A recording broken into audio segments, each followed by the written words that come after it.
dengan kurang lebih seperti ini. Kurang lebih seperti ini ya. Nah, jadi struktur dan konten berita, kemudian teknik penulisan, kemudian kita berikan apa namanya teori tentang jurnalistik ini ya, buat judul yang menarik. Lead itu harus mengandung what, who, when. Ini kan ada di teori jurnalistik ya. Susun berita dengan metode piramida terbalik. Dan ini kita bisa masukkan. Coba sekarang kita misalnya ingin menerjemahkan beberapa teks tentang namanya karbu. Nah, ini juga Anda bisa manfaatkan Google Trend ya. Google Trend. Misalnya Google Trend. Kita klik Google Trend.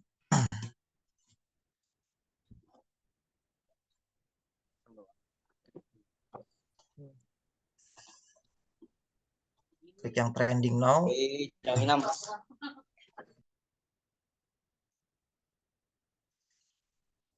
Hari di Indonesia, misalnya Anda ingin membuat berita di Indonesia ya. Ini 24 jam terakhir yang viral ya, yang ngetrend. Misalnya ya, atau jangan di Indonesia lah, kita cari berita yang di luar negeri misalnya di Arab, di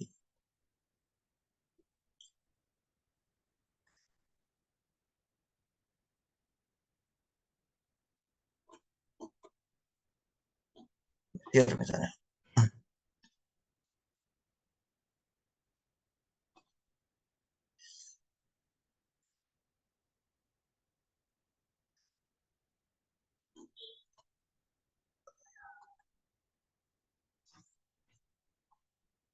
Ini yang viral ya di Mesir 24 jam terakhir misalnya tahun di Dul Khalij ya.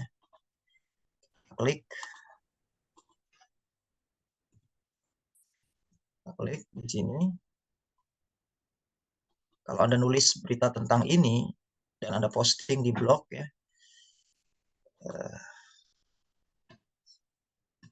nah ini ada beberapa berita ya. Nama-nama nama klub bola ya, klub Aun lawan Al Khalij. Oke, kita klik misalnya beberapa berita, 3 atau 5, saya contohkan 2 saja misalnya.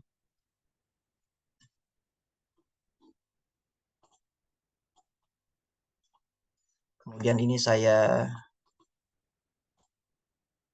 copy ya, ini saya buat teks baru.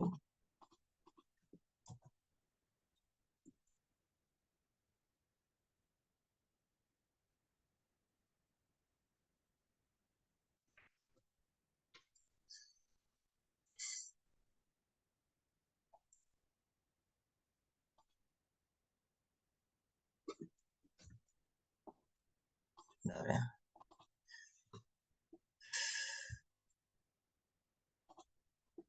Saya sengaja tidak siapkan untuk apa ya, ya biar dipraktikkan gitu ya. Kita lihat kualitas terjemahan, kita bandingkan dengan hasil yang lain coba. Nah, misalnya kita buat dari 5 situs berita supaya unik ya.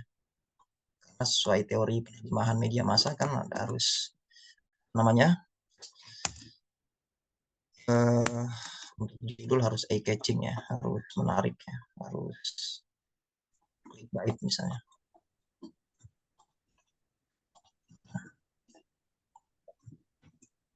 Dan seterusnya ya. Saya contohkan 2 aja misalnya. Dengan asumsi 2 berita ini kita akan buat berita ulang.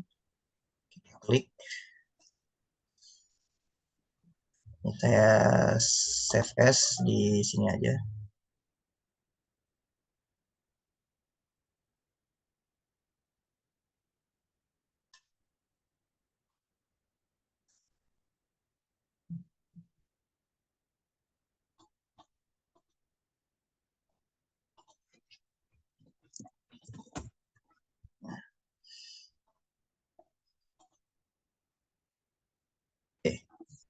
Oke. Jadi kalau cloud itu ya, terutama yang berbayar ya, ini bayarnya $20 per bulan. Tapi kalau Anda beli di Shopee lebih murah ya, cari aja yang murah, asal yang original ya.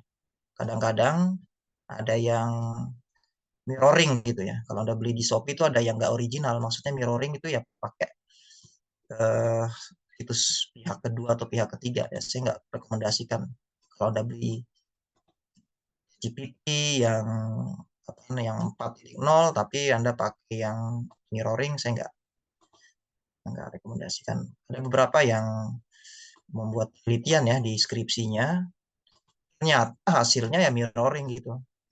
Jadi pakai apa misalnya judul skripsinya analisis GPT 4.0 vs gitu. Ternyata bukan dari situs resmi chatgpt.com. Jadi pastikan kalau Anda pakai yang berbayar juga, meskipun belinya di Shopee atau apa, karena lebih hemat misalnya, itu langsung dari situs resminya ya, jangan pakai domain yang berbeda. Seperti ini saya. Nah, ini saya sudah masukkan ya. Kemudian nah, kita bisa masukkan promnya, misalnya Anda adalah pakar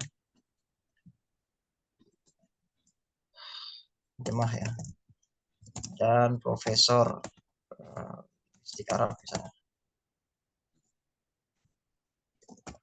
Tolong jemahkan teks berikut dengan baik dan benar, dengan akurat, terima, mudah dipahami,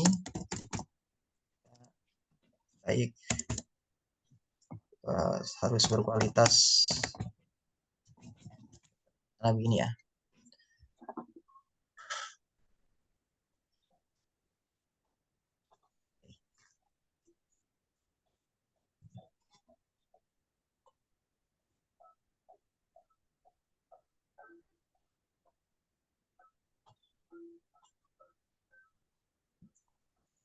Nah ini hasil jemahan out.ai ya.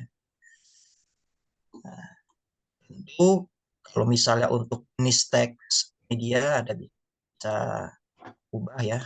Nah, ini kan masuk dalam kategori penerjemahan bebas ya. Kita bisa pakai eh, namanya penerjemahan bebas ya. Bahkan adaptasi. Anda bisa berikan yang lain ya. Tadi sudah saya susun misalnya. Terima kasih. Ulang. Terima kasih. Tapi tolong sunting ulang terjemahan Anda di atas dengan kualitasnya, ikuti beberapa panduan berikut. Nah, apa namanya, tulis dengan kohesif dan koheren ya. Maksudnya dari dua berita tadi harus kohesif ya, koheren nyambung gitu, nggak zigzag. Beritanya itu harus kohesif dan koheren, ini kata kuncinya. Nah ini ikuti struktur, ada 3 unsur ya. Unsur ke satu, unsur coba tulis dengan kohesif dan koheren dan penuhi ketiga unsur yang saya berikan misalnya. Unsur pertama struktur dan konten berita, judulnya informatif, menarik, mengandung kata kunci, tulis lead, susun tubuh. Unsur kedua teknik penulisan, storytelling.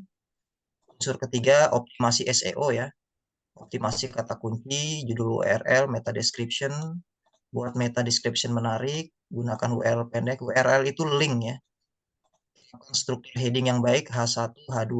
Oh ya, H1, H2 itu H1 kalau di sini nih. Nah, ini nih H1 nih, heading 1, heading 2. Ini penting ya, heading 1, heading 2, heading 3 ini dalam buatan berita, kalau dalam penerjemahan teks berita ini. Jadi jangan sampai Anda nulis berita, menerjemahkan berita tidak terindeks oleh mesin pencari kan cuma. Nah, H1 itu mengandung kata kunci nih, heading 1 mengandung kata kunci. Ini H2 nih. Ini H2 ya. H2 juga harus mengandung kata kunci, tapi jangan spamming juga. Ini H2, ini H3 dan isi di sini ya. Nah, ini tentu ada di ilmu SEO ya. Anda harus pelajari nih karena sekarang sedang tren bagaimana hasil terjemahan berita harus teroptimasi secara SEO tadi ya. Search Engine Optimization. Nah, oke, sekarang kita klik yang dimaksud dengan prompt engineering ya. Karena kalau kita tidak bisa memberikan prompt perintah yang tepat AI, ya hasilnya juga kurang kurang baik ya. Hasilnya kurang baik.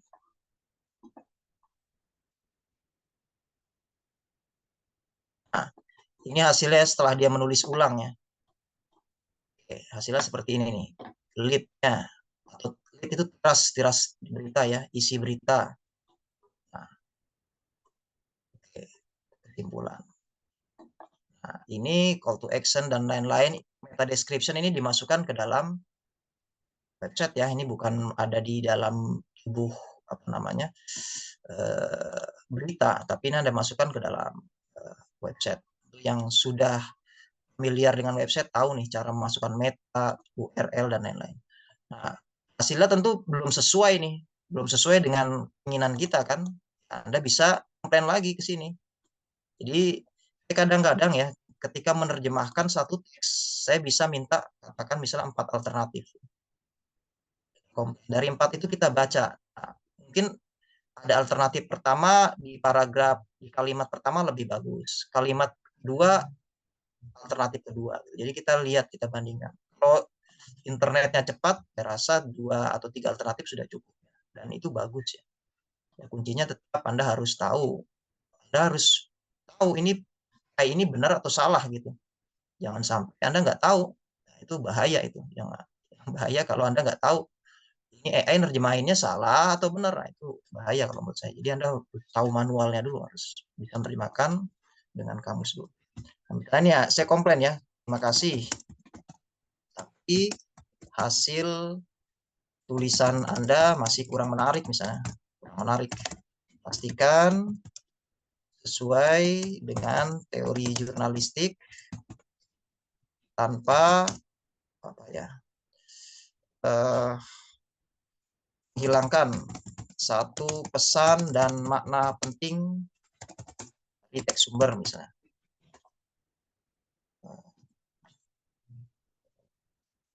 Alami. Oke, ini bisa Anda copy paste ya teori jurnalistik seperti yang saya lakukan di sini ya. Seperti ini.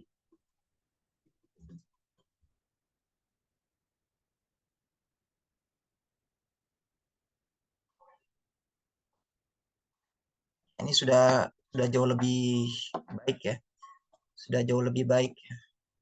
Dan karena kita menerjemahkan secara adaptasi, Anda harus cross check ya. Jangan sampai keluar dari makna dan pesan yang ada di teks sumber. Nah, ini untuk jenis-jenis teks tentu ya dibolehkan ya, terutama teks berita. Anda masih dibolehkan menerjemahkan secara adaptasi seperti ini. Lain halnya kalau Anda menerjemahkan teks agama, teks hukum, nah itu Anda harus gunakan strategi atau prosedur atau teknik yang berorientasi ke bahasa sumber. Mungkin ada sedikit kaul jadid di kelas-kelas sebelumnya saya sampaikan kalau strategi atau teknik deskripsi itu masuk ke orientasi bahasa sumber. Nah, itu saya diskusi dengan beberapa pakar ya, murid-muridnya Prof. Nababan langsung ya, jadi bersanad gitu ya. Prof. apa namanya Yunus Anis dan lain-lain itu menurut mereka ya teknik deskripsi itu masuknya ke orientasi ke bahasa sasaran ya.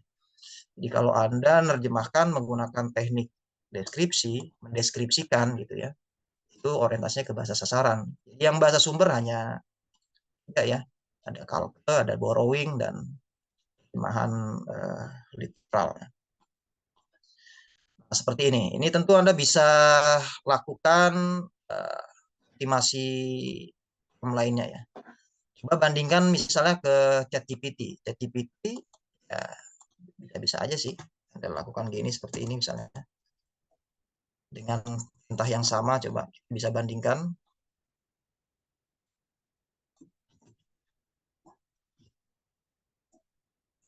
ChatGPT.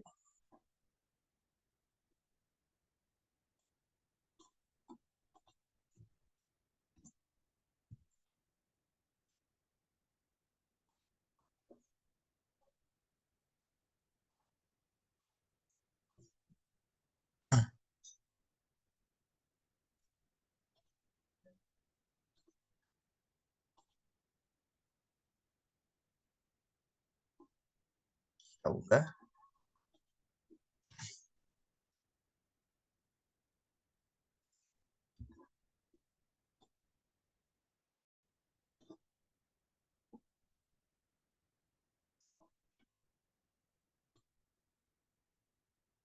Nah, ini hasil terjemahan ChatGPT yang gratisan ya.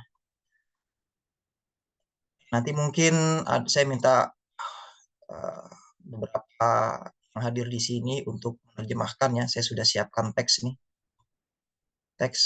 Kemudian kita kritik hasil terjemahan beberapa AI ini ya. Oh ya, ini beberapa referensi ya. Ini saya ambil apa yang saya sampaikan hari ini dari artikel, beberapa artikel yang terindeks Scopus ya. Misalnya di Impact of Artificial. Bentar nih, agak nge-lag.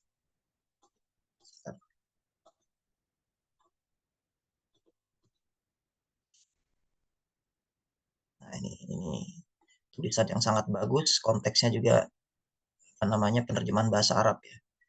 Jadi dampak AI dalam penerjemahan.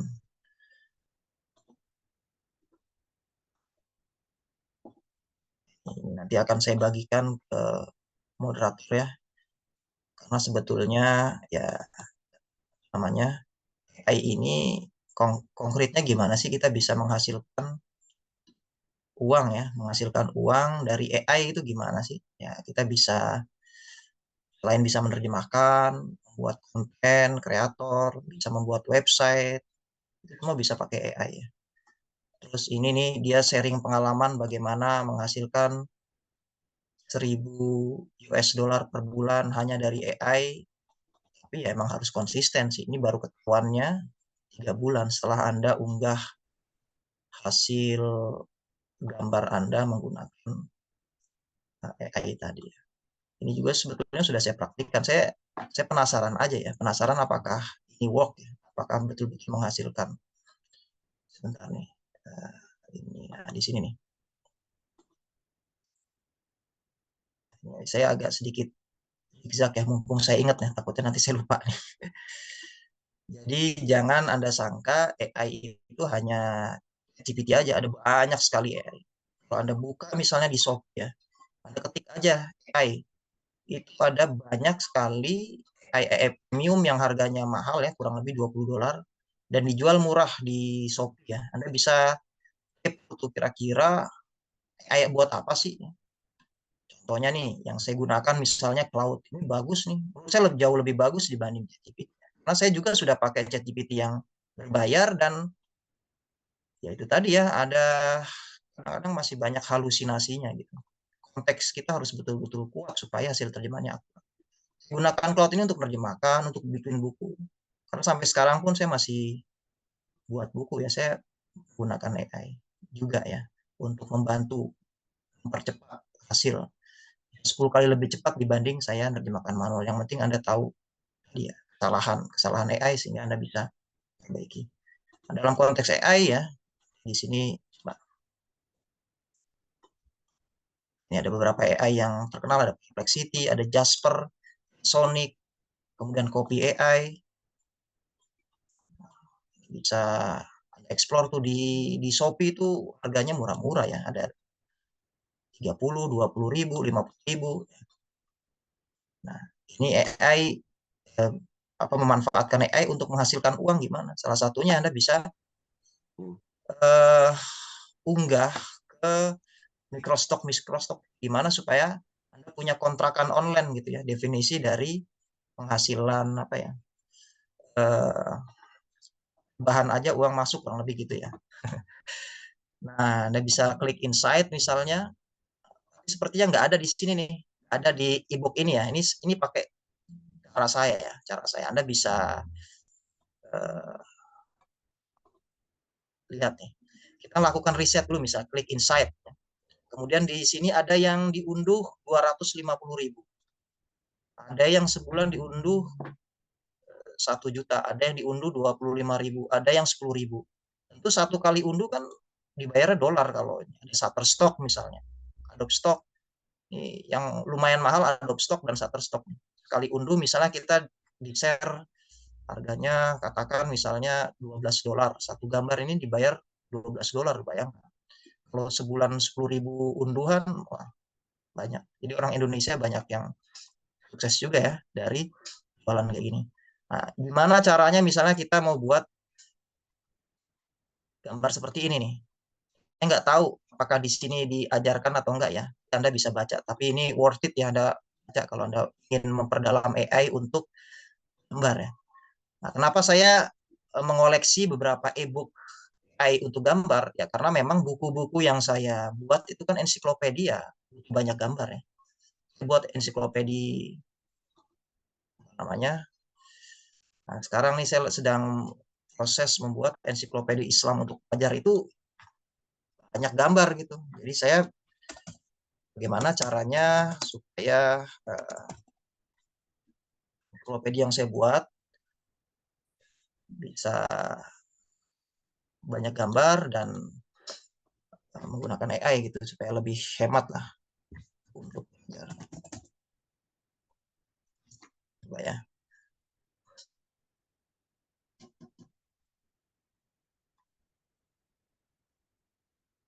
Jadi saya lakukan upgrade ya. Upgrade.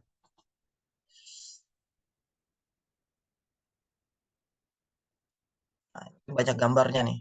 Ensiklopedia Islam untuk pelajar, saya verifikasi dengan sains Al-Quran dan hadis. Nah, ini ada ya, ensiklopedia yang 2 tahun lalu saya buat dengan mahasiswa terjemah juga, ada 4 orang nih. Ensiklopedia Hukum Islam Tematik. Nah, ini ada 4 orang mahasiswa terjemah ya, mungkin sekarang sudah lulus semua sih, angkatan 3 atau 4 tahun ya. Lihat nih siapa saja nih, mungkin ada yang kenal nih. Ini sayangnya tidak terlalu banyak gambar ya. Jadi beberapa buku yang saya buat memang harus ada gambar, di antaranya harus ada gambar.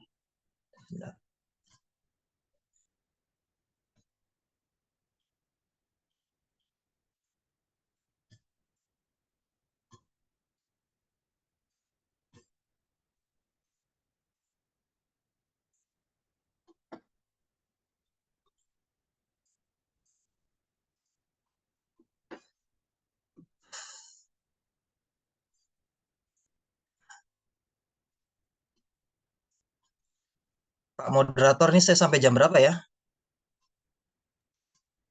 Mungkin sampai jam 10 lewat 15 bisa, Pak. 10 lewat 15 ya, oke ya. Ya, Nanti lebih banyak saja ya. Nah, harganya 4.800.000. Kita lihat nama-nama nih. Ini anak-anak terjamah ini. Nah, ini ya. Jatuh ada Asila ya. Asila. Nah, di perpus adab juga sudah ada nih. Ada Dewi Sofia Eshum, Asila Eshum, Kolbi Robik Eshum, Suatun Hasana Eshum. Anak-anak terjamah ya. Kopi di Hukum Islam Tamat. Harusnya ini ada 10 jilid. Ini 2022 ya. Nah, ini masih agak manual karena AI waktu itu belum semasif sekarang. Saya akan praktikkan nih bagaimana Anda bisa melakukan riset di Adobe Stock misalnya. Kemudian setelah riset, ini risetnya kan kita klik insight ya. Klik insight, insight maksudnya yang seller ya, banyak jual atau penjualan. Kemudian misalnya Anda ingin supaya menghasilkan gambar yang mirip.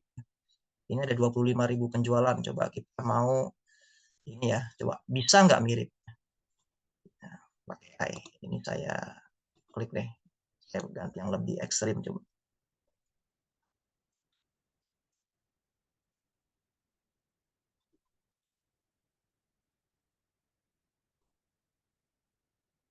Coba misalnya ini ya. apakah bisa dengan memanfaatkan AI. Jadi kita minta AI untuk membuatkan prompt. Tidak salah.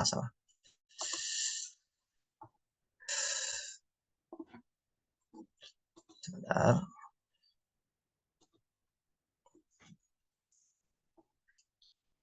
Yang mana ya? Yang ini coba.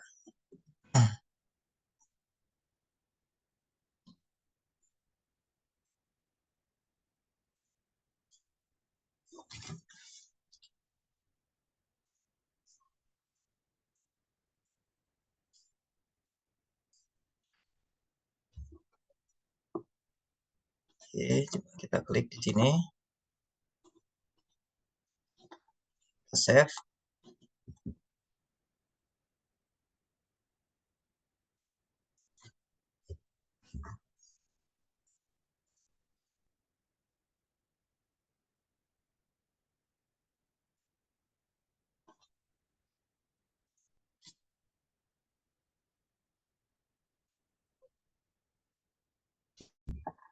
Masukkan ke desktop. Desktop. Ini gambar satu misalnya. Kemudian saya unggah ke sini.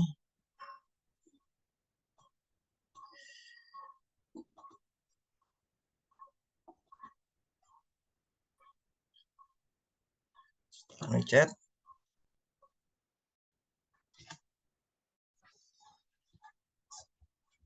Konten.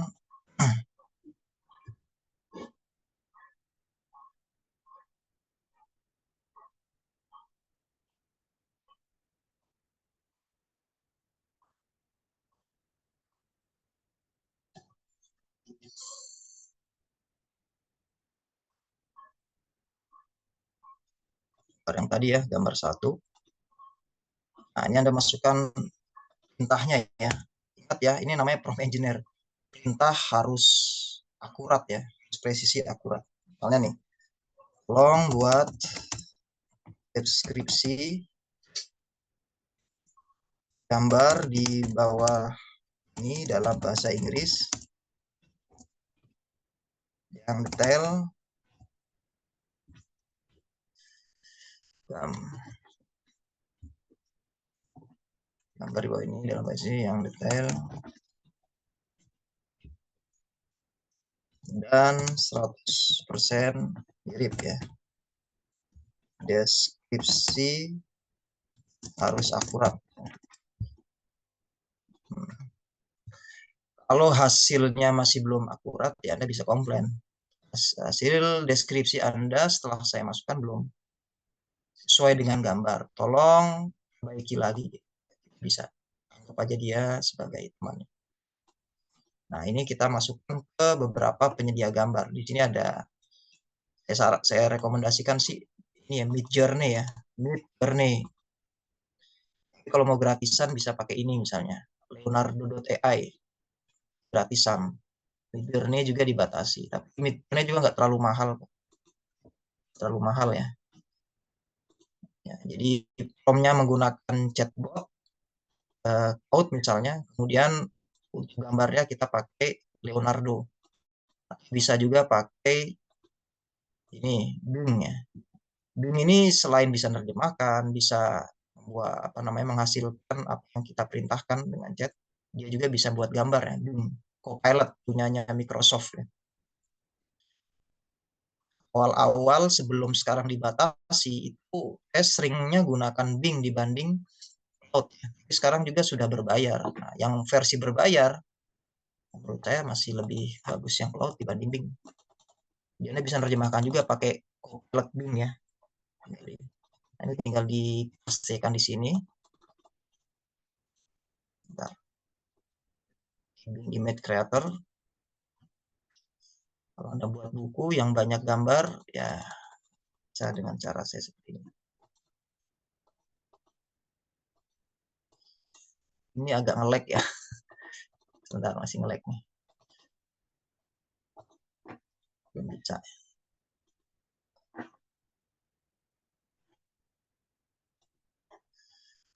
atau di ini nih, di Leonardo. Ini tadi saya sudah coba nih, ternyata hampir mirip nih. Meskipun belum mirip 100%, tapi kita bisa perbaiki dari namanya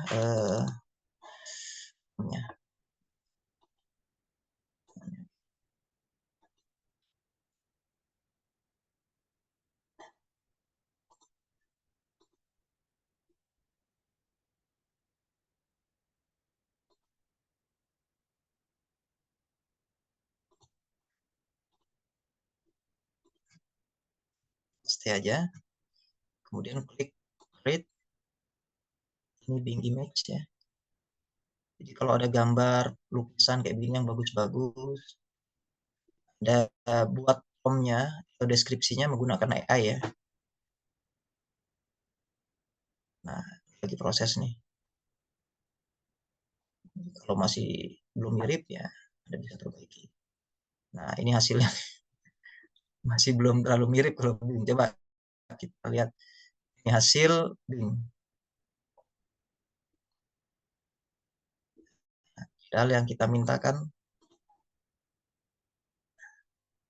dia di Leonardo juga sama, tinggal Anda copy paste di sini. Cuman ini agak nge-lag nih.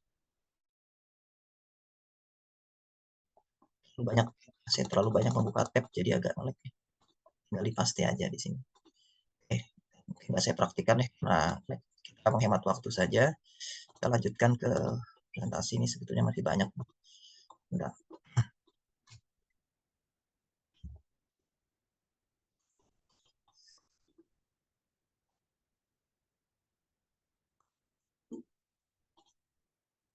Ini ya, sering saya close.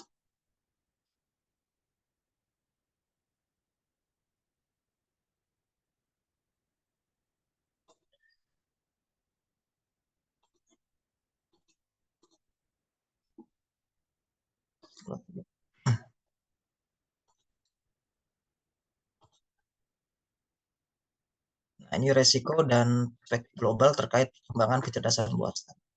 Yang pasti ada disrupsi ya, disrupsi lapangan kerja. Ada diprediksi ada ratusan atau jutaan pengangguran massal. Jadi pekerjaan-pekerjaan yang bisa di apa namanya diotomatisasi ya, yang diulang-ulang itu ya bisa digantikan oleh AI. Apalagi AI-nya nanti tahun mungkin 10 tahun ke depan atau 5 tahun ke depan sudah berbentuk fisik gitu ya. Nah, ini bahaya ya kalau Anda tidak punya keunikan atau skill yang sifatnya ini bisa digantikan. Jadi kehilangan kendali atas teknologi, aman terhadap privasi, bahaya ya. Jangan sampai Anda memasukkan data sembarangan untuk diolah oleh AI. Seperti saya tadi nih, Anda terjemahkan ya harus hati-hati ya. Kemudian ketimpangan sosial, potensi ketidakadilan akibat penggunaan AI, gantungan teknologi. Nah ini orang terkaya di dunia ya, Elon Musk katanya AI ancaman eksistensial yang memerlukan regulasi ketat. AI lebih bahaya dari nuklir, terutama dalam konteks militer ya. Kalau punya drone-drone yang 100% presisi kan bahaya ya. Ciptakan drone yang dikendalikan oleh AI, ada mesin AI-nya, presisi 100%, wah itu sangat berbahaya. Ini juga Jeffrey Hilton, potensi AI dalam menciptakan polarisasi sosial yang lebih luas. Regulasi itu penting. Bijak dalam menggunakan AI lebih penting ya. Bagaimana nilai-nilai kemanusiaan, regulasi cermat, memastikan manfaat AI bagi seluruh lapisan masyarakat. Ini dampak buruk GPT ya. Keterbatasan akurasi, kurangnya konteks. Lagi-lagi, mengapa saya bilang di awal tadi, Anda 15 atau 20 menit setiap hari Anda harus belajar ya. Saya itu paling senang lihat update teknologi ini di Twitter ya. Jadi saya ikuti beberapa pakar AI ya. Makanya insya Allah saya selalu mengikuti perkembangan AI karena saya aktif di Twitter ya. Twitter itu masuk profesor-profesor yang menggunakan AI untuk keperluan penelitiannya ya. Jadi Anda ketika menerjemahkan juga kan dibutuhkan data atau teks-teks paralel ya. Teks yang ditulis oleh para pakar, oleh ya, di bidang yang sedang Anda terjemahkan. Nah, Anda harus punya kompetensi riset, akses AI dan apa namanya eh, hasil yang benar itu gimana gitu. Misalnya di NU ya, di NU website NU sekarang ada tuh AI untuk meng-i'rab ya. Lupa nama website NU AI i'rab. Setelah saya coba masih banyak salahnya ya, terutama yang syaf kalimat-kalimat yang uh, sulit ya, yang memiliki syudus tadi ya, kecacatan gitu. Tapi kalau saya gunakan cloud, kalau kita berikan konteks teks sebelumnya, itu bisa lebih baik dibanding AI-nya punya website nih. Nah, ya, AI-nya Bu, saya lupa nanti saya share deh. Ada ya, ada sama website saya lupa, tapi ada dia. Saya sudah coba dan beberapa kasus dia agak kacau gitu ya. Tapi kalau saya gunakan AI misalnya cloud dan lain-lain bisa asal Anda bisa berikan konteks, dan bisa berikan teori misalnya. Oh kalau ini lebih tepat dan lain-lain. Nah, informasi industri, terjemahan peluang, tantangan dan evolusi penerjemahan berbasis AI, terjemahan mesin neural, perangkat lunak, terjemahan AI terkemuka. Ini sudah jadi evolusi ya, penerjemahan berbasis AI. Kemudian dampak utama AI pada penerjemahan, ya ini dampak positif ya, peningkatan kecepatan dan efisiensi, akurasi dan konsistensi. Kita terjemahkan ya diksi atau istilah-istilah teknis tertentu bisa lebih konsisten dengan catatan Anda benar tadi memberikan apa namanya promnya ya, perintahnya. Kemudian ya, tentu pengurangan biaya ya, yang tadinya kita harus bayar, katakan tadi kalau untuk konteks apa gambar halaman kan mahal tuh 300.000 satu gambar. Kalau misalnya ada 200 gambar puluhan juta itu. Tapi dengan AI berkurang. Jadinya bahaya itu ya. Profesi ilustrator itu bahaya menurut saya. Sudah bisa digantikan. Tapi terjemah menurut saya belum, terutama teks-teks yang apa namanya butuh sangat presisi ya. Masih belum percaya dengan AI. Kalau teks-teks seperti apa namanya lokalisasi ya, lokalan itu mungkin ya sudah banyak perusahaan-perusahaan besar. Karena kalau mengandalkan manusia ya kapan selesainya? Misalnya Anda lihat di Amazon.com itu review-review itu kan diterjemahkan langsung oleh AI ya. Amazon.com, Anda klik itu yang terjemahkan kan AI itu udah bagus tuh. Nah, menurut saya karena kecepatannya. Tapi kalau teks-teks dokumen, teks perjanjian, teks itu masih terjemah manusia, kayaknya belum bisa digantikan oleh AI sampai kapanpun.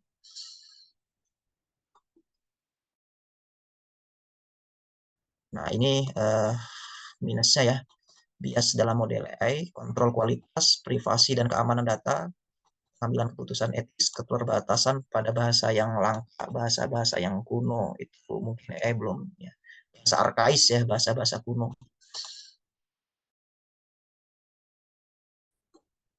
Nah ini juga minusnya, pergeseran peran, kolaborasi, Anda harus bisa berkolaborasi antara AI dan manusia. Kemudian Anda harus meningkatkan skill ya, kompetensi teknologi ya, pintar mengulik ya. Nah, ininya ya, hanya menggunakan teknologi untuk meningkatkan kejelasan dan bahasa, bukan untuk menggantikan tugas kunci peneliti atau penerjemah ya, menginterpretasi data atau menarik kesimpulan ilmiah. Jadi tetap harus manusia ya. Jadi memang AI ini ya menurut saya bisa mengubah dunia ya dan sangat bermanfaat sih, sangat bermanfaat. Mereka yang bisa digantikan oleh AI yang tidak menggunakan AI. Ya, Anda penerjemah bisa digantikan AI kalau oleh penerjemah yang menggunakan AI gitu. Mudah-mudahan paham ya. Penerjemah manual yang nggak pakai AI akan digantikan oleh penerjemah yang menggunakan AI dan dia bagus gitu ya karena kecepatannya tadi. Sedangkan harus yang gesit, tugas itu yang bisa menggantikan yang bahkan perusahaan raksasa yang lemot-lemot tadi. Aplikasikan teknologi dengan pengawasan dan kontrol manusia dan meninjau dan mengedit hasil dengan hati-hati karena dapat menghasilkan output yang kelihatannya otoritatif namun dapat salah. Ya betul ini. Masih sering saya dapati kesalahan terjemahan, ada beberapa bias ya hasil terjemahan AI. Nah, itu pentingnya di tarjama ada kritik terjemah ya, ada kritik terjemah itu penting. Kita pakai teorinya siapa misalnya North ya atau Weiss atau teori ya itu masih ada tuh teori North, teori Scopus ya, teori Scopus ada baca teori Scopus tentang kritik terjemah tuh, bagaimana hasil terjemahan harus disesuaikan dengan apa namanya dengan audien ya, teori Scopus. North, Weiss, baca nih ya, nah, teori Scopus nih. Hermer, Race di YouTube-nya masih ada nih, North pertama ya. Digantung siapa siapa audien atau yang membaca hasil terjemahan. Makanya ketika Anda masukkan prompt ke dalam AI, Anda harus berikan konteks siapa audiensnya. Siapa sih audien namanya hasil terjemahan Anda itu siapa yang baca gitu ya. Kalau Anda tidak berikan konteks itu ya nanti meskipun ada beberapa AI ya itu dia bisa paham ya konten yang works misalnya yang berhasil, konten yang berpeluang, bahkan bisa mendeteksi tren, bisa memberikan skrip yang baik ya. Tapi tentu kalau Anda sebagai manusia harus paham. Ini beberapa referensi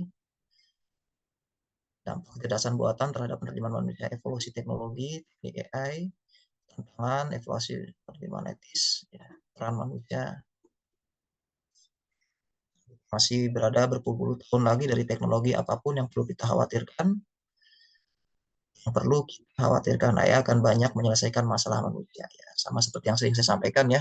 Anda kalau nulis penelitian, pastikan ada signifikansi kontribusinya ya. Sejauh mana penelitian Anda, tulisan Anda itu bisa menyelesaikan, bisa memperbaiki kualitas hidup manusia. Itu keren banget. Kalau Anda punya tulisan, bisa menyelesaikan masalah manusia. Baik, coba ini saya share. Sekarang Anda terjemahkan pakai AI. Kemudian kita lakukan kritik. Coba nih. Ini ada di sini nih ya. Ini buku yang saya sudah terjemahkan nih.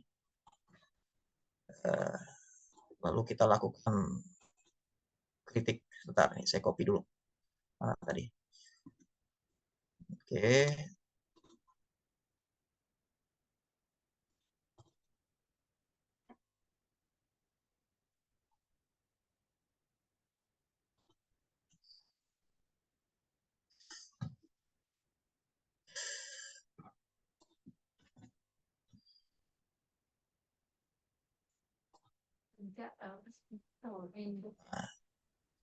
Tolong moderator tunjuk satu atau dua untuk menerjemahkan ini menggunakan AI ya. AI boleh ChatGPT, boleh Copilot, boleh Claude, boleh Perplexity dan lain-lain ya. Kemudian kita analisis ya, kita kritik ya hasil akuratan terjemahannya. Mungkin itu saja Pak Moderator, silakan dilanjutkan. Ya, mungkin dari teman-teman sekalian ada yang ingin mencoba ya ini. Kita ambil satu contoh. Mungkin karena waktunya mepet, kita coba ambil satu contoh nih. Teman-teman yang mau mencoba silahkan pakai AI apapun. Dan tadi eh, mungkin untuk promnya sendiri dibebaskan aja ya Pak.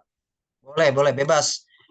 Ada beberapa penelitian ya, saya sudah tanyakan ke Pak Yunus ya, Pak Yunus Anis waktu mengisi workshop di Tarjamah ya, lalu.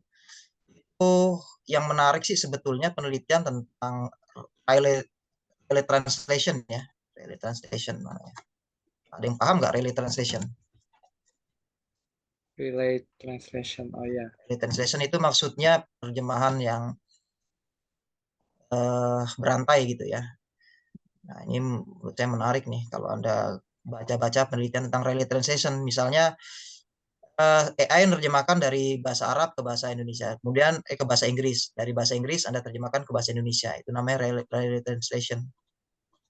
Oh, gunakan dua prompt. Yang pertama biasa aja, kemudian yang kedua disunting gitu, menggunakan prompt yang lebih advance misalnya, yang lebih baik gitu. Apakah hasil terjemahannya sama atau beda gitu. Berarti apa namanya, penelitian tentang hasil terjemahan yang telah disunting misalnya. Oke, silakan kalau ada. Oke. Ya, teman-teman tadi silakan yang mau berpartisipasi ini atau mungkin sebentar kita tunjuk siapa orangnya. Hmm,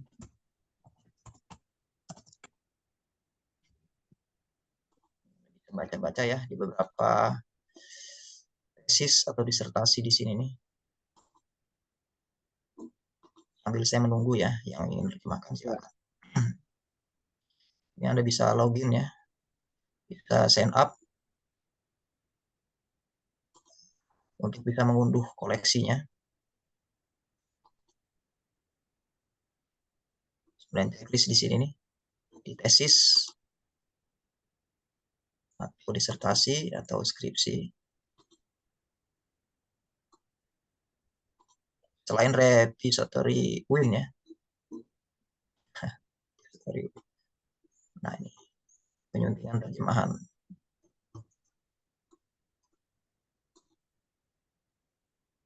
itu Pak sudah ada beberapa tadi yang mencoba. Sudah ada berapa? Oke, saya lihat dulu.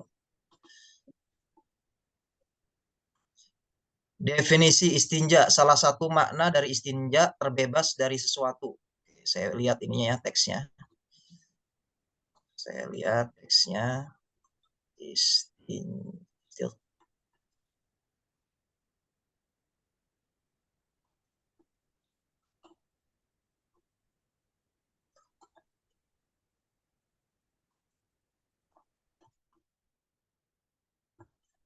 Apa ini? Lihat ini aja deh. Min ma'anil istinja, al-khalas minasyai' yuqalu istanja hajatahu. Ini Dewi Widowati nerjemahkan pakai apa ini Dewi? Pakai chat GPT, Bapak. Chat GPT ya. Kira-kira ada koreksinya nggak? Koreksi kesalahan chat GPT? Koreksi barang-barang nih. Analisis belum, Pak. Hmm? Arif, definisi istinja. Nah, ini kan masih bahasa Arab ya. Ini nih, coba saya copy deh hasil terjemahan ChatGPT ini. Ini masih format tulisan bahasa Arab. Itu harus disunting ya sesuai dengan hasil yang sudah siap diterbitkan. Ada teman Anda tuh, Jalifah ya namanya kakak kelas tuh. Dia sekarang kerja di Erlangga ya, penerbit Erlangga, penerbit besar itu Erlangga. 2020 Musdalifah. Ini kan salah ya. Ya, harus disesuaikan kayak gini definisi titik-titiknya kayak gini-gini nih. Ini misalnya mentang-mentang di sini ada satu kemudian jadi satu, ini salah juga. Ini perlunya Anda bisa atau mengetahui ya para pentingan naskah yang siap dicetak. Nah, kalau koreksi saya ini hasil terjemahannya. Definisi misalnya diawali dengan istinja dulu di atas, istinjanya di atas ya. Istinja. Ini teks teknis ya, teks tentang fikih. Kemudian ini biasanya transliterasi ya, ini kemudian baru terjemahannya istinja. Ada di KBBI ini, ceknya di KBBI ada nggak istinja? Ada ya, ada di KBBI istinja nih. Jadi di sini transliterasinya dulu istinja, istinja. Kemudian baru definisi, definisi. Nah, min ma'anil istinja al-khalas minasy yuqalu istanja hajatahu minhu khallasaha wa najwa martafa'a min al-ad falam ya'luha sail fadhanantuha najat. Definisi istinja nah ini masih terlalu ini ya, terlalu bentar, ini kenapa nggak mau ya? Kamu di naikin. Sebentar.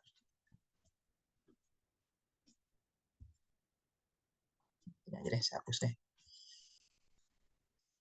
Salah satu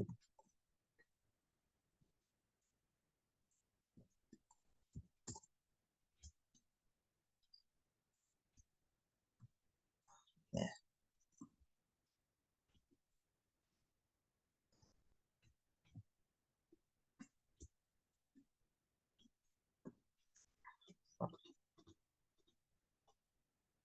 Karena ngopi dari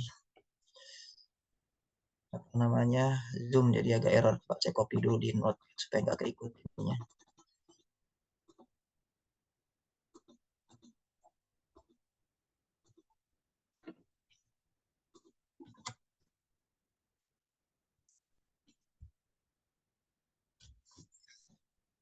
Langsung saja definisi misalnya gitu ya. Di sini langsung pengertian istinja adalah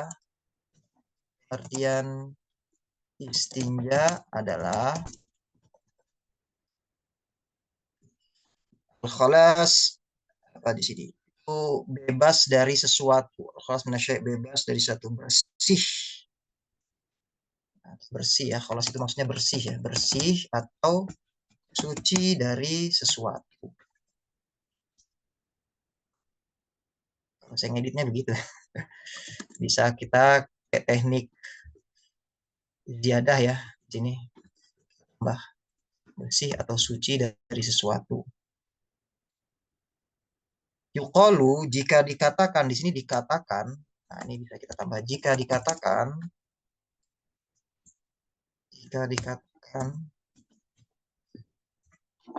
apa ya error ya. Sebentar, copy dulu.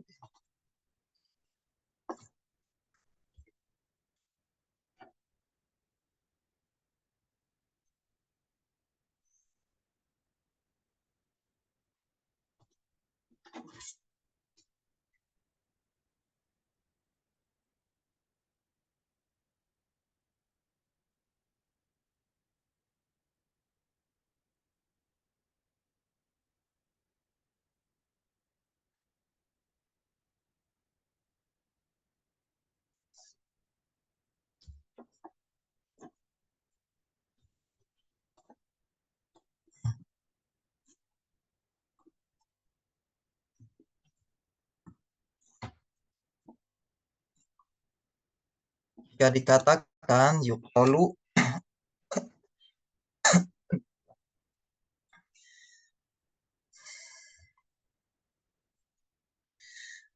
min ma'anil istinja al-khalasu minasyai'i yuqul istanja hajatahu minhu ay khallasoha wan najwatu marfa'a minal ardi falam ya'luha sailu fadhonantuha naja'aka gitu ya.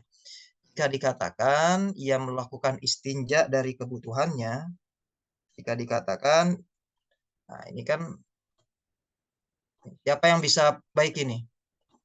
Teks Arabnya seperti ini, terjemahan ChatGPT gini, coba diperbaiki. Ada yang bisa perbaiki nggak?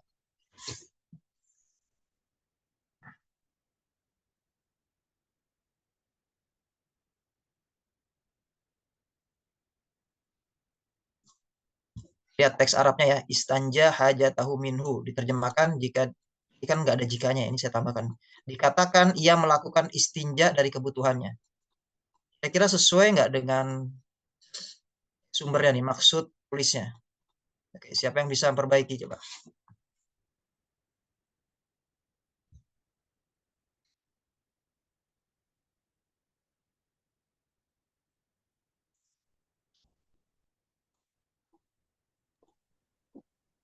Kasiro ChatGPT coba sebentar.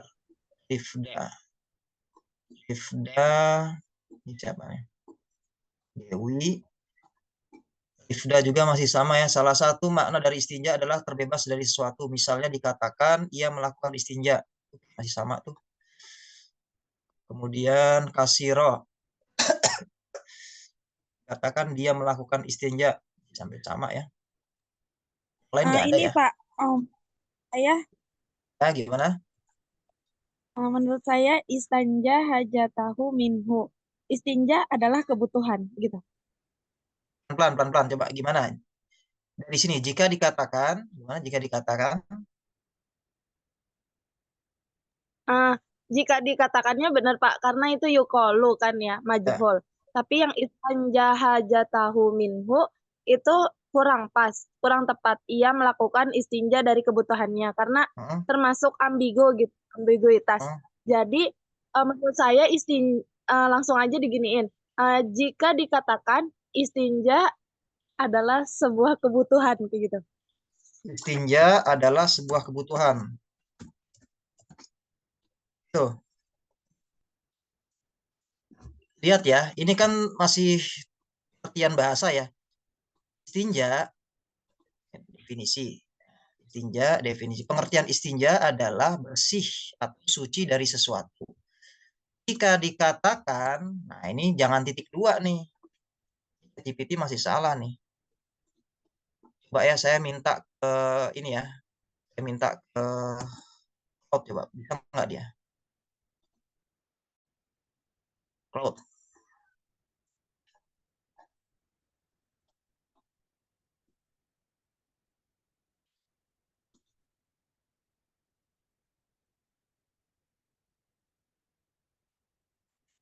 Promnya bebas ya.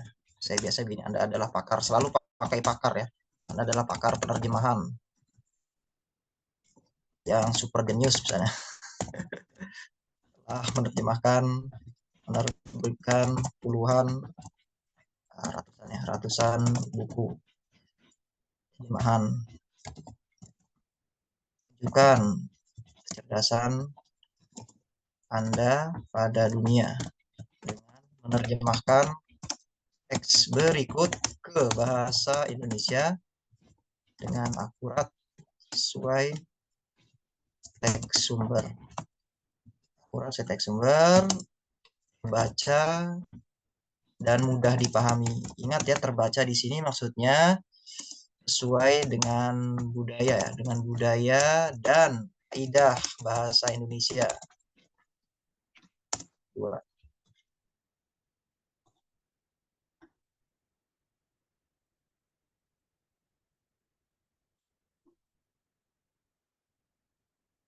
Nah, ini cerdas ya. Ini yang saya maksud nih. Makanya Claude saya bilang cerdas nih. Lihat.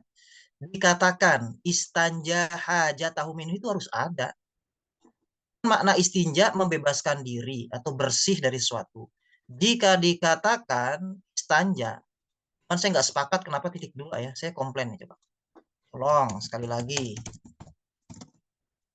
Pastikan terjemahan Anda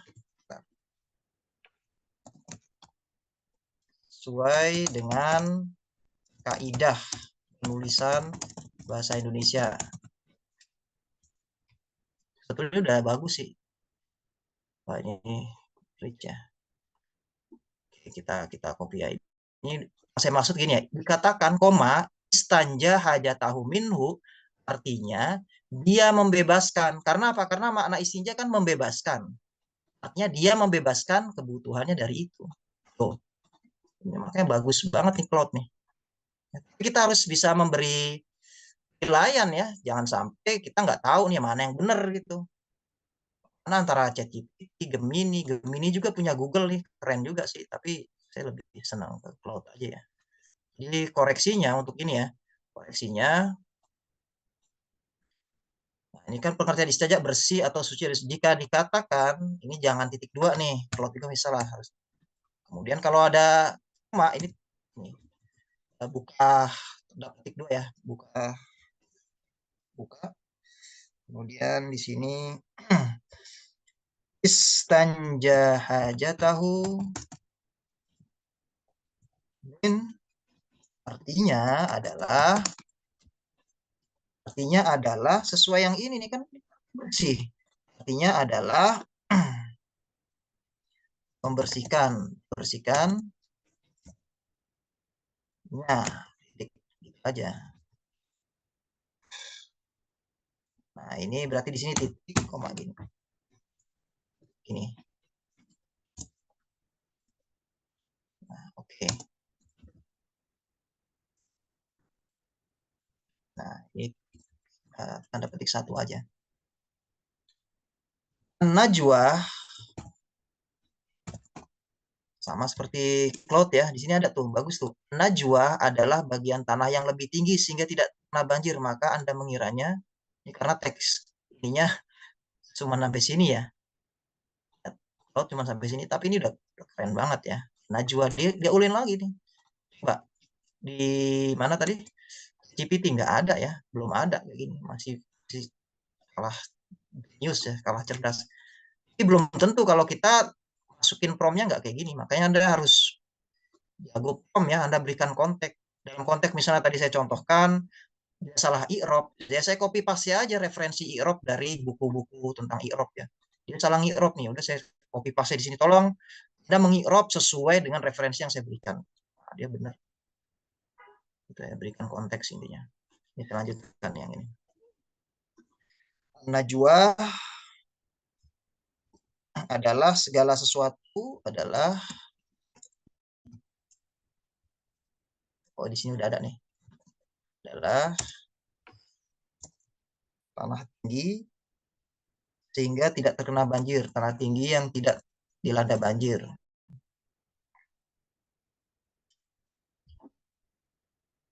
Maka dideklarasikan bahwa itu adalah kebebasanmu, adalah kebebasan.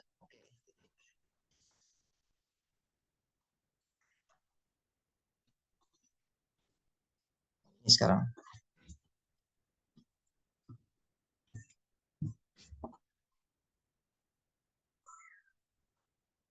Hadis yang menyatakan bahwa beliau Rasulullah berkumur, hadis ini diriwayatkan oleh 6 imam.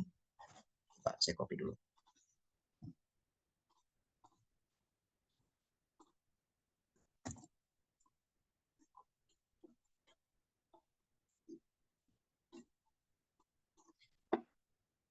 Hadis annahu maddo akhrajahu al-imasi min hadits Malik an Amr Nabi qala Syahidtu Amr bin Abi Hasan Sa'ala Abdullah dan lain-lain ya. Hadis yang menyatakan, coba siapa yang bisa koreksi ini, ada kesalahan nggak ini?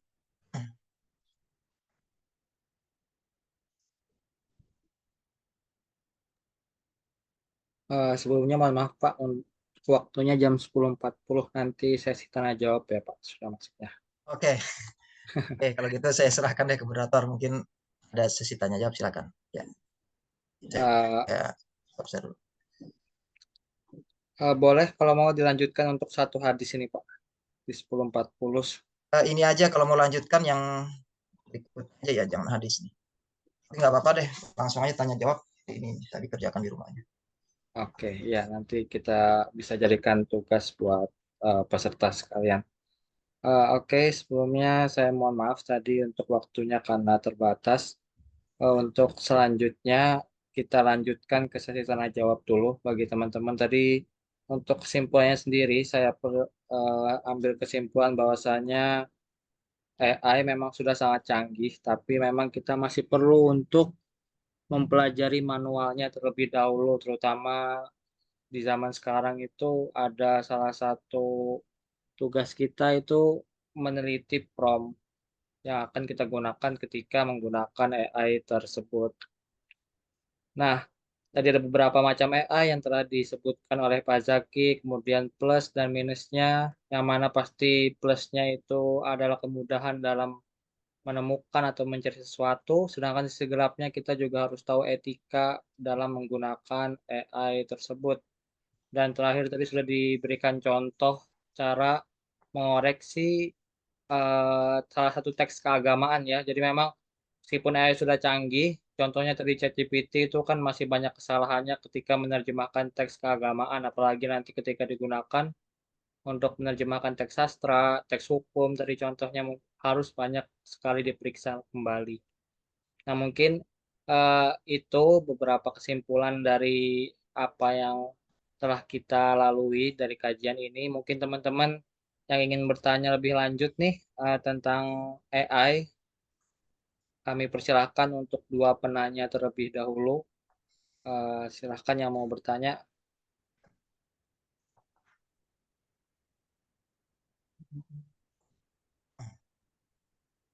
Saya, Kak.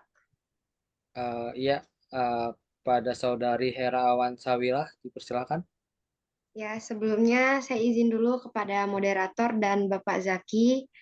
Perkenalkan, nama saya Herawan Sawila dari kelas A semester 1.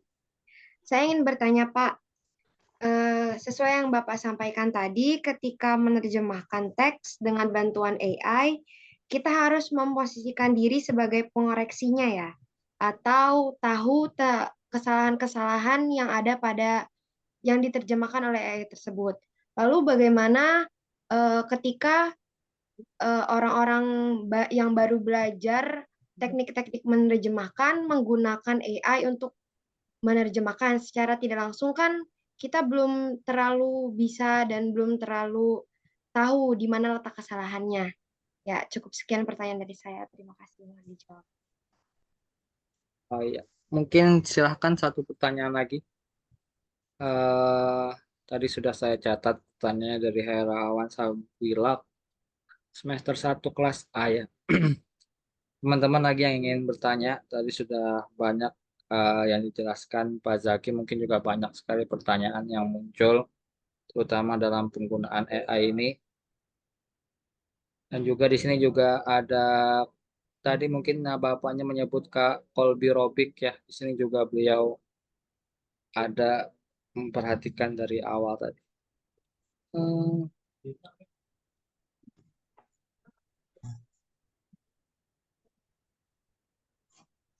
Oke, teman-teman, ada lagi yang ingin bertanya?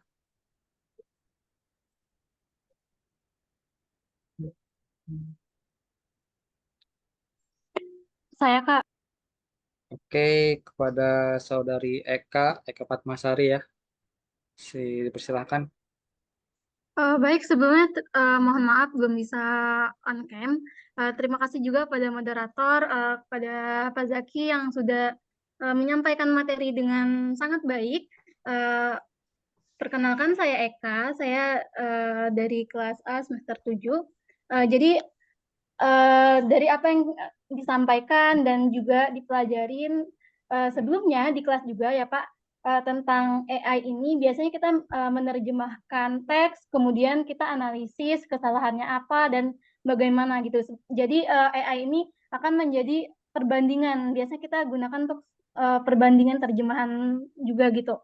Gimana kalau kita menggunakan AI ini sebagai tools tambahan gitu Pak untuk penelitian. Jadi kita misal kita ingin menerjemahkan bahasa Indonesia ini ke dalam bahasa Arab, kemudian kita menggunakan tools kamus dan lain-lain dan salah satunya AI. Apakah itu ketika kita masukkan ke dalam suatu penelitian akan menjadi masalah seperti plagiasi dan lain sebagainya? Terima kasih. Ya, terima kasih pertanyaan Saudara Eka. Jadi ada dua pertanyaan tadi Pak. Pertama dari Herawan Sawila itu menanyakan bagaimana jika orang yang baru-baru belajar itu menerjemahkan dengan menggunakan AI, sedangkan dia tidak memahami teknik, strategi, atau metode penerjemahan. Terus yang kedua dari Eka Fatmasari itu menanyakan apakah AI ini bisa menjadi sumber rujukan atau referensi ketika kita melakukan penelitian. Ya, mungkin itu pertanyaannya Pak.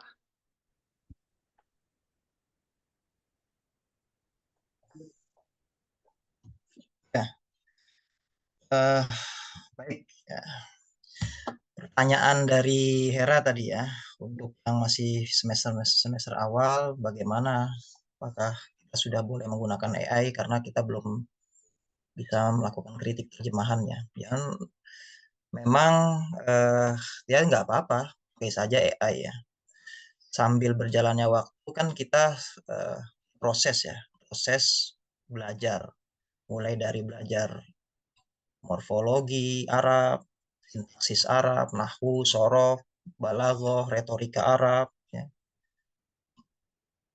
Dengan Anda menguasai kompetensi ya, karena kompetensi yang harus dikuasai penerjemah kan kompetensi teks sumber, kompetensi sasaran yang harus betul-betul menguasai bahasa sumber, bahasa sasaran. Tidak cukup hanya menguasai bahasa sumber aja, tapi juga bahasa sasaran ya. Kompetensi riset ya tadi AI ya, AI, Edge tool, terus kompetensi budaya, dan masih banyak ya beberapa kompetensi yang harus Anda pelajari. Jadi sambil berproses Anda belajar, Anda harus tahu tuh kira-kira tool atau perangkat atau ilmu alat yang tidak Anda harus menguasai. Makanya penerjemah itu wajib ya, wajib menurut saya itu hatam itu. Nahu sorofnya itu udah harus di luar kepala itu ya. Jadi Anda tahu ini salah ini terjemahan AI ini. Bagaimana mungkin Anda bisa mengoreksi, mengkritik kesalahan kalau Anda tidak tahu itu ilmu nahu sorofnya, balaghahnya. Itu di kelas diajari juga yang lebih advance dibanding di pesantren misalnya. Kalau di pesantren Anda kenalnya huruf, isim, fiil, nah di S1 kan Anda kenalnya partikel misalnya atau apa tadi ya, nomina, verba.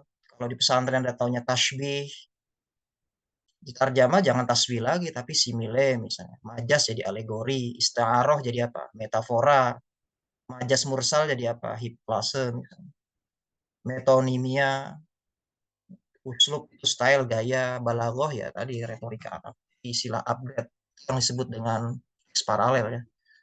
Ketika Anda nulis sebuah tulisan ya disesuaikan dengan audiennya. Kalau dalam konteks skripsi atau karya ilmiah, istilah-istilah yang berkaitan dengan linguistik Arab tadi Anda tulis dengan istilah yang akrab ya, yang akrab. Jangan Anda lulus S1 tapi tulisannya masih seperti anak-anak pesantren. Ya kecuali memang Anda diminta Kemenak untuk nulis buat anak sanawiyah ya tetap aja makan huruf, fiil, dorob gitu. Tapi ketika dalam penelitian harus upgrade. Jadi semua itu harus Anda kuasai ya Hera ya. Nahunya, sorobnya, balaghahnya. Kalau di kelas dirasa kurang terlalu dalam, sebetulnya di YouTube itu banyak tuh namanya tutorial atau pelajaran yang simultan dan instruktur juga ya. Tinggal Anda talaki aja nanti ke dosennya. Ada pertanyaan tinggal ditanya. Jadi jangan hanya mengandalkan di kelas, kalau gitu ya kurang. Saya mungkin pernah cerita ya kakak kelas Anda tuh namanya siapa? Ida Nurjana pernah ngisi, dia dari SMA padahal. Tapi sekarang karyawannya ratusan ya. 100 orang lebih penerjemah dari semua bahasa. Dia punya PT, membawahi, dan orderannya banyak ya. Penerjemahan dokumen-dokumen. Saya sempat mengajarnya itu. Angkatan 2014 kalau nggak salah ya. Sempat ngajar, seangkatan dengan Hanif kalau nggak salah ya. Artinya meskipun SMA, ya, bukan lulusan pesantren, tapi karena semangatnya tinggi, mau belajar, mau mengejar ketertinggalan, bisa juga. Nggak ada masalah sih. Karena kita kan dianugerahi jeniusan ya oleh Tuhan Yang Maha Kuasa. Otak kita itu sebetulnya jenius. Yang penting jangan ada distraction tadi ya. Sekarang itu penerjemah-penerjemah itu nggak seproduktif zaman saya dulu ya, tahun 2005. Ya. Dulu mungkin sebulan bisa 3 buku menerjemahkan. Awal-awal lulus kuliah tuh. Karena kalau kurang dari itu ya gajinya dipotong. Kalau sekarang 1 buku aja kadang kurang karena handphone ini ya dikit-dikit ngelihat Instagram, TikTok dan lain-lain, banyak distraction gitu. Mungkin ya. Ya artinya Hera coba kalau mau belajar ya fokus aja. Banyak kok di di YouTube pelajaran, tinggal nanti Anda konfirmasi ke dosennya, talaki, tanyakan di kelas. Kalau ada yang nggak boleh ke saya juga nggak apa-apa ya. Ya, dengan Anda belajar secara mandiri, kalau merasa kurang. Nih, Hera lulusan mana? Pesantren atau apa? Pesantren, Pak. Apalagi lulusan pesantren kan sudah belajar kan? Iya kan? Jurumianya sudah belajar, Imritinya sudah belajar, Alfianya tinggal dipahami ya, bukan hanya hafalan tapi betul dipahami. Gitu. Meskipun saya bilang AI sekarang udah canggih ya. 90% bahkan kalau kita gunakan form yang tepat dengan memberikan konteks yang tepat, menurut saya 95% sudah benar. Kadang-kadang dulu waktu saya awal-awal nerjemahkan itu bisa setengah jam, sekarang pakai AI paling 3 menit udah selesai itu saya share. Saya sering nerjemahkan tafsir-tafsir ya. Tafsir Al-Alusi, tafsir yang mu'asarah itu ya. Itu saya share ke grup-grup gitu ya. Saya gabungkan beberapa tafsir yang bahkan siswa Al-Azhar sendiri itu masih mukhtalafat ya. Maksudnya masih selebaran-selebaran di kampusnya ya. Di Al-Azhar sendiri itu masih rebutan karena terbatas tuh manuskrip atau bukunya tafsir Al-Alusi. Sekarang kan kita bisa buka altafsir.com tuh, ada tafsir Al-Alusi, tafsir Ibnu Katsir, tafsir Al-Maraghi, tafsir Al-Qurtubi, tafsir. Udah kita minta AI untuk apa namanya gabungkan beberapa ya dua tafsir kita baca. Kalau dulu mungkin setengah jam, sekarang 5 menit saya cek, oh benar nih. Mungkin hanya sedikit koreksi istilah-istilah saya baca, validasi sudah jadi tafsir tuh. Tafsir al-AI ya tuh ya. Tafsir AI ya. Yang penting betul ya, betul. Nah, yang memberikan kebermanfaatan ke orang lain. Jadi itu ya Hera ya. Nahwu, sorot, balaghah itu minimal 3 ilmu itu ya. Harus hafal tuh. Untuk bisa Terima kasih, Pak. mengkoreksi dalam berproses saja. Yang kedua tadi Eka ya. AI ini bisa dijadikan alat untuk meneliti. Saya rasa banyak mahasiswa sekarang yang sudah menggunakan AI ya untuk dianalisis tuh. GPT paling banyak Copilot dibandingkan gitu ya. Kalau untuk dianalisis ya boleh, tapi apakah boleh untuk dijadikan apa namanya Sumber alat penelitian ya? Nah ini di masing-masing kampus UIN belum ada regulasi ya. Kalau di UI saya baca ada regulasinya tuh dari beberapa webinar gitu ya. Kalau di UIN belum ada apakah boleh atau tidak. Tapi kalaupun ada gunakan dan belum ada regulasi ya gunakan aja. Yang penting ditulis tuh di bab 3-nya ya. Alat pengumpulan datanya pakai AI. Jadi jangan sampai di penelitiannya hanya teori-teori. Itu salah tuh. Lakukan apa yang betul-betul Anda lakukan. Ditulis tuh. Anda lakukan ini membaca, mengumpulkan pakai AI. Anda tulis aja. Cara pengumpulan datanya Anda tulis. Yang baca penelitian Anda tahu, oh Anda dapat datanya dari ini gitu. Gitu. Kalau menurut saya ya, nanti bisa ditanyakan ke dosen mednya deh. Tuh. Ya, terima kasih. Saya silakan. Baik, Ya. Pak. Terima kasih.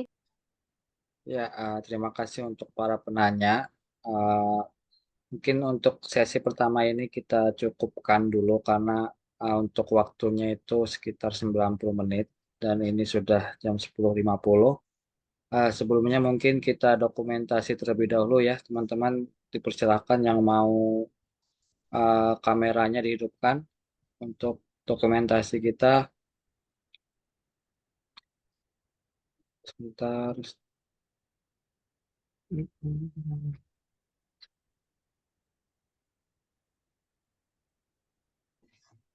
Iya, sebentar.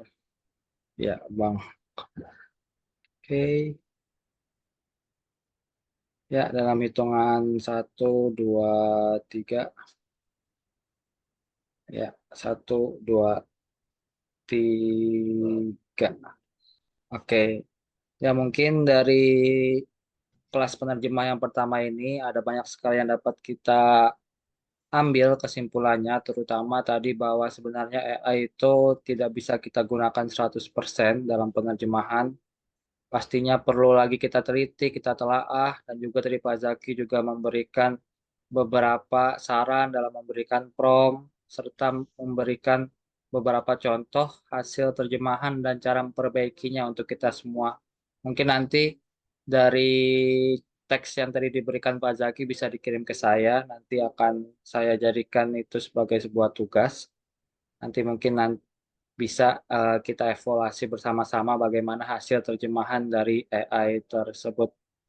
Mungkin dari Pak Zaki ada tambahan lagi sebelum ditutup. Bagus sekali ya kesimpulannya dari Sahid. Ya intinya memang kita harus bijak ya gunakan AI, gunakan untuk hal-hal yang baik dan benar. Kemudian gunakan AI juga sesuai aturan yang berlaku. Jangan gunakan untuk hal-hal yang tidak baik ya, kejahatan misalnya.